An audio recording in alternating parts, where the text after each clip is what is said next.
Hey guys, so today we're gonna go through how to build a front end for an automation, and what this is gonna do. This is gonna be a form that you fill in, and our AI is gonna give you a call. So how this works will be you put your first name, then your email address,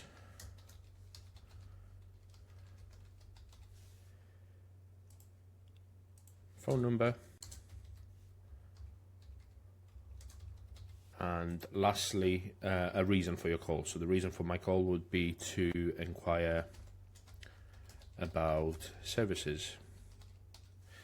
Right, so once we submit this call, we will receive a call shortly.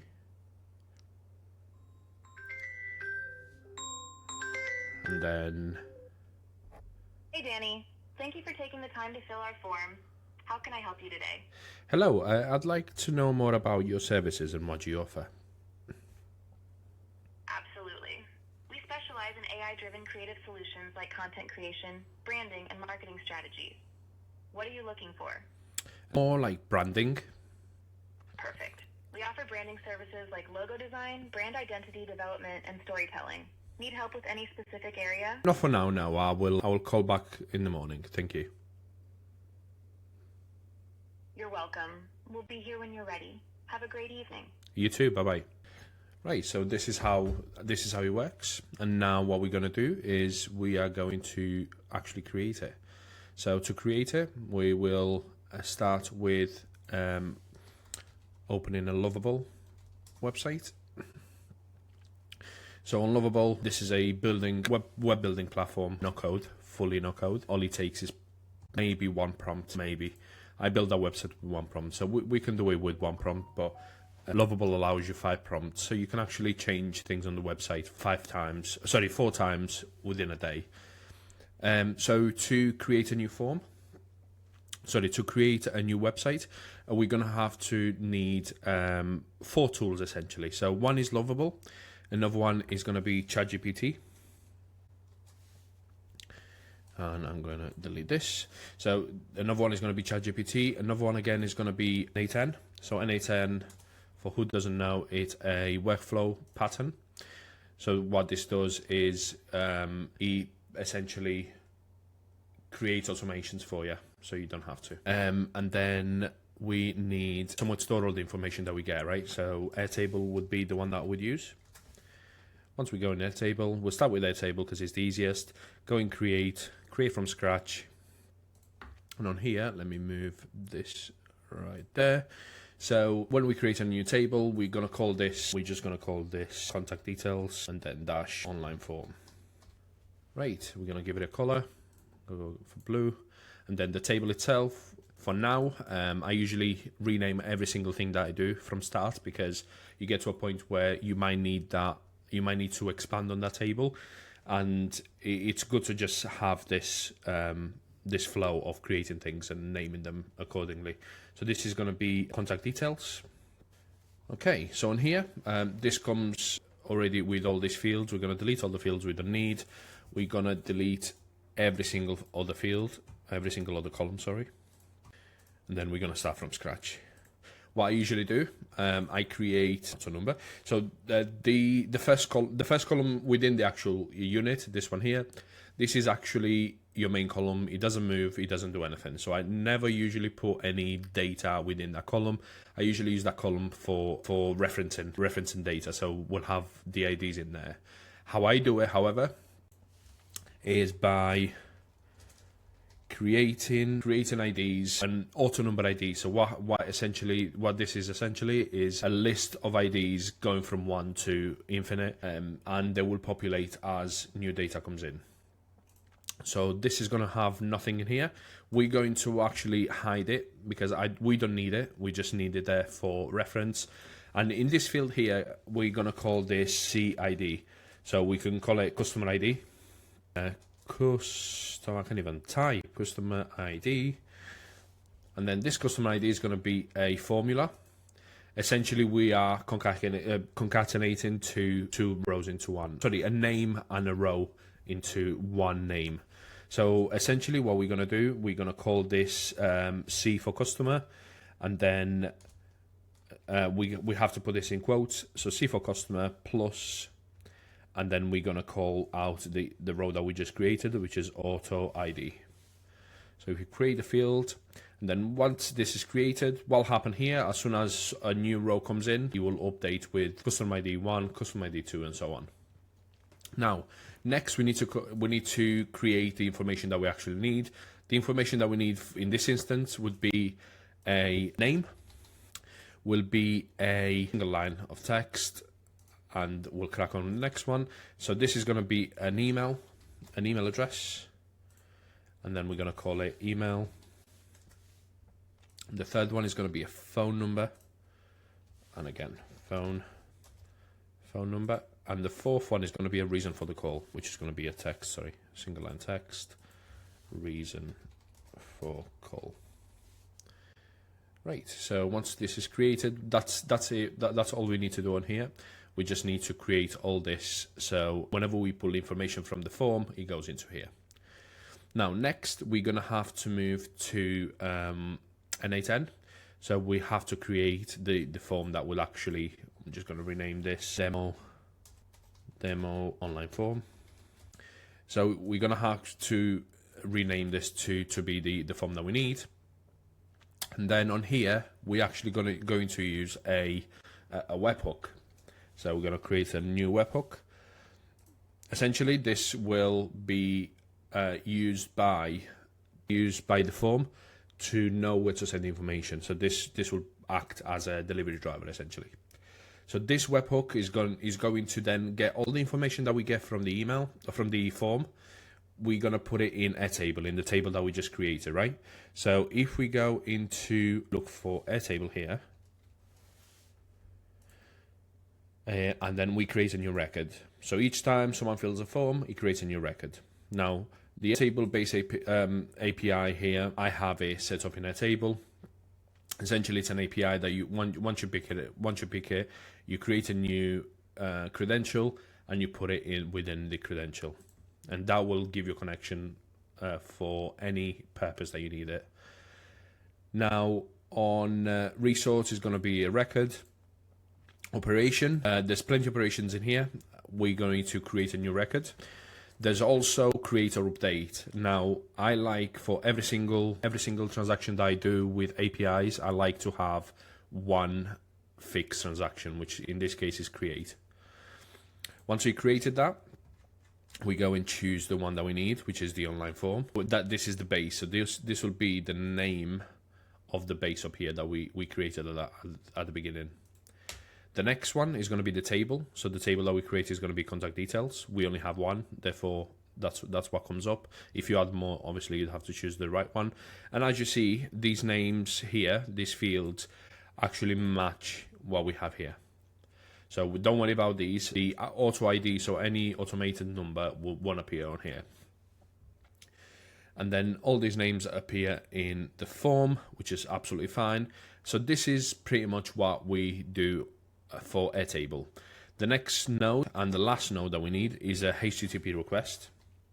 And what this does, it's essentially a way to call a request to even post or get information from a source.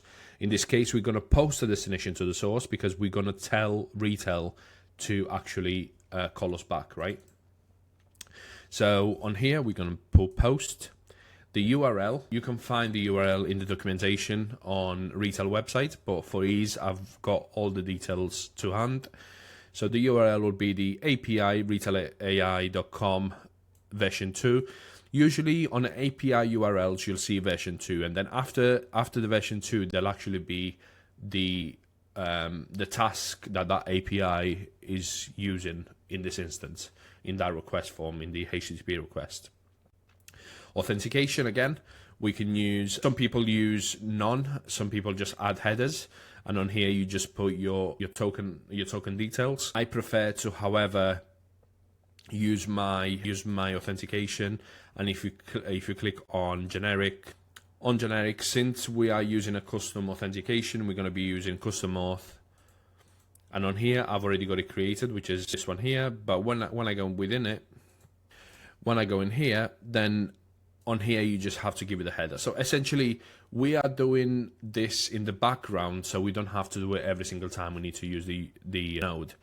But it's the same thing. So instead of having authorization and bearer key here, close, instead of having that there, we will be having this in here. So the way it work, it'd be using JSON, using field below, and then here is going to be authorization. Whenever you send a header for tokens, the name is always going to be authorization. So that is always going to be the name for the actual header, and then the value is always going to be bearer. If the name is authorization, the value is always going to be bearer. I can't even type bearer space and then your token. In this case, the token is somewhere. I don't have it to hand because it's within Retell, but I will show you how to get that token. Actually, I will show you right now. So if we go into Retell, it will ask me to log in. It doesn't even ask me to log in. So I shall go in a different window, which is this one here. We'll bring it over here. So I have to use different, for some reason, different browsers to use different applications. But what this is where you'd get your API key. So once you log into Retell AI, you go into API keys and you'd have it here. And all you have to do is just click on the copy and come back in here and copy it and put it here by bearer. Right, so we're doing this, and then whenever you send or request any information from an API, you have to give it, or most applications give it a body. So it gives it a structured output form that whoever requesting is to follow in order to achieve to make that API work. So in this case, we're going to use send body, and then we're going to use using JSON, and I've got the body here, and I'm just going to copy in this instance. I'm going to put this all in a document for you guys to have it handy. And essentially what this is here, it gets your number, the number that you're going to call from, number that you're going to go to. So this number, you'll get this number from the website, from the form on the website that we're going to create. The same with, actually, if we delete this for now, so just to show you what the form looks like originally. So the form would be like this. Most of it can be empty. I like to give a bit more context on to things I do.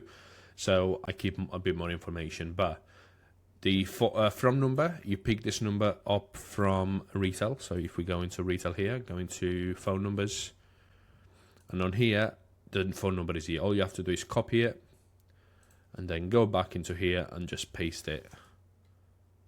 So if we delete this, oh sugar.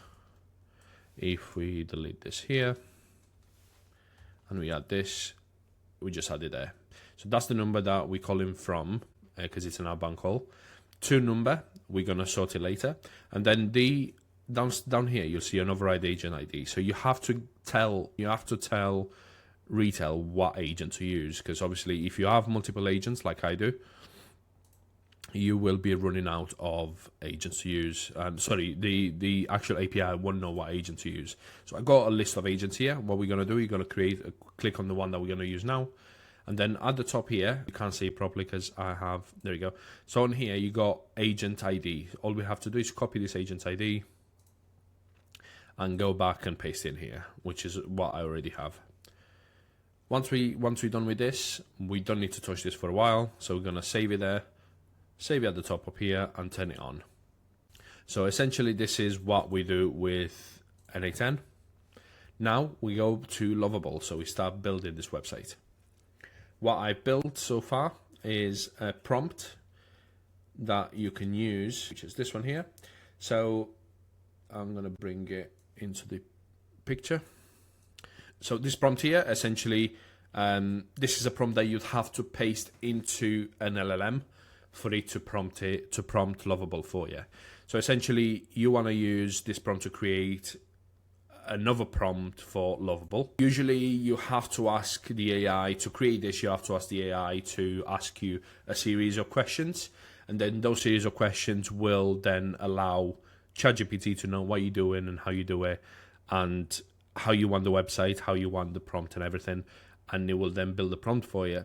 But what I've done here, I've already built the basic prompt for you. So all you have to do is tell ChatGPT what you want. And also, we need to change the webhook. So this webhook here is the webhook that we're going to use for the Retell AI. And if we go into here and double click on that, what I usually do, so a lot of people use the test URL, which means that there's a test behind the webhook here. I don't do that. I just use the production URL all the time. It's easier, and this needs to change to post. So the production URL helps you with not having to go and change it in the future, especially when you build a website. It's hard. If you build it with no code and you don't know how to code and where to look, it's a little trickier to change the actual to change the URL to a production URL. So, but if you have the production URL initially, then you have no issues. So I'm going to copy this. The reason I changed this to post as well, so a HTTP method. So whenever you ask for a request or post a request, you need to tell that API or that request itself or that driver as such what to do with it. Are you delivering something or are you picking something up? Now, in this case, since we're not actually asking for any information from the webhook, from the N8N instance, we're not asking any information, therefore we are posting information, right?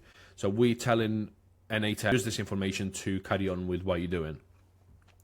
If we were to ask for some information from somewhere else, so instead of having create a record, if we were to get a record, which means getting some information from Airtable, then we'd be having a get method, which will say to the driver, go to N8N, pick something up and bring it back. And that's the reason that's the difference between get and post.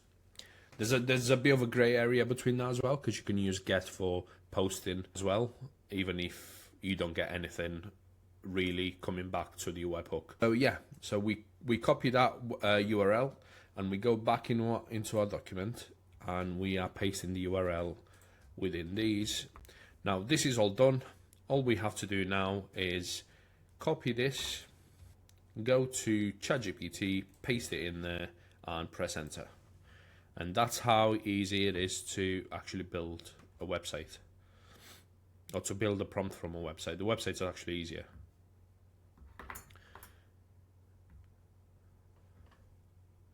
So I've already made some changes within this prompt as I've been using it for a few times, just so we make sure that we ask the least amount of questions to the AI. To Lovable, because on Lovable, you get a daily amount of credit. Obviously, I get 100 a month because I'm paying for a pro plan, but usually you get 5 a day. And then if you run out of them, then you have to wait another 24 hours before using it again. So we're going back to here, and we're just waiting for this to... Oh, there you go, it's finished. So now that it's created the whole prompt, we copy everything from concept all the way down to communications, copy that, and go to Lovable, literally paste it and press enter. So the idea of this prompt, while Lovable is doing its job, on here we have to give the website, like we do with ChatGPT, we have to give it context, we have to give it a goal, we have to give it a series of rules to use while it's performing its role. So the name is going to be a voice agency web app. So this is a name that I'm thinking of it, but ChatGPT obviously is going to change that name based on what it's thinking at the time. Every single prompt is going to be different whenever you post. You can post the same prompt twice and it'll be a different outcome. The concept you tell ChatGPT what you want from it, what's your end goal essentially. You want it to tell you how to make it and how it should look. My preference is Apple. I love the Apple design. It's very minimalist, and that's me in a nutshell. I love that, and that's why I'm using that there. You can change that to whatever you like. It will work here. User input flow. So this will determine how easy and how smooth the input is going to be for the user who's going to use that. We just got a notification from Lovable saying it's completed. Webhook communication. So this tells how to use the webhook and how to use the webhook, what to do with it. So send a post request, has to, otherwise Lovable will fail. And then it just gives you a bit more information about how to use the webhook and the requests and all that. The user experience, you make it. This is where you choose how you want it to look for the user, and how the buttons look, how the windows look, and whatnot. And then design guidelines carries on from the user experience a little, gives it the typography, the colors, and the layout. And then the outcome, which is the goal that you mentioned initially, but it's just reiterated down here for ease and for more structure, I guess. And there we go. So this is your website. I'm going to put this full screen. I'm going to make sure that my demo here is on, so it's active. My webhook, everything is active. So if you go back in here, so asking for your full name, so that would be Danny. I'm not going to put full name. It does say full name, and I built it for a full name. But when you receive a call from Retell, you will be having you can choose it to say your name when he called you. So it goes, "Hey Danny, how you doing? Thank you for filling up the form and whatnot." And if you have a full name, it just doesn't sound as good, doesn't sound as professional, I guess. There's a few things that you can do within N8N, but for ease, it's easier to just put your name in there, and I have to change that so it doesn't ask for the full name, it asks for the first name. So Danny, phone number is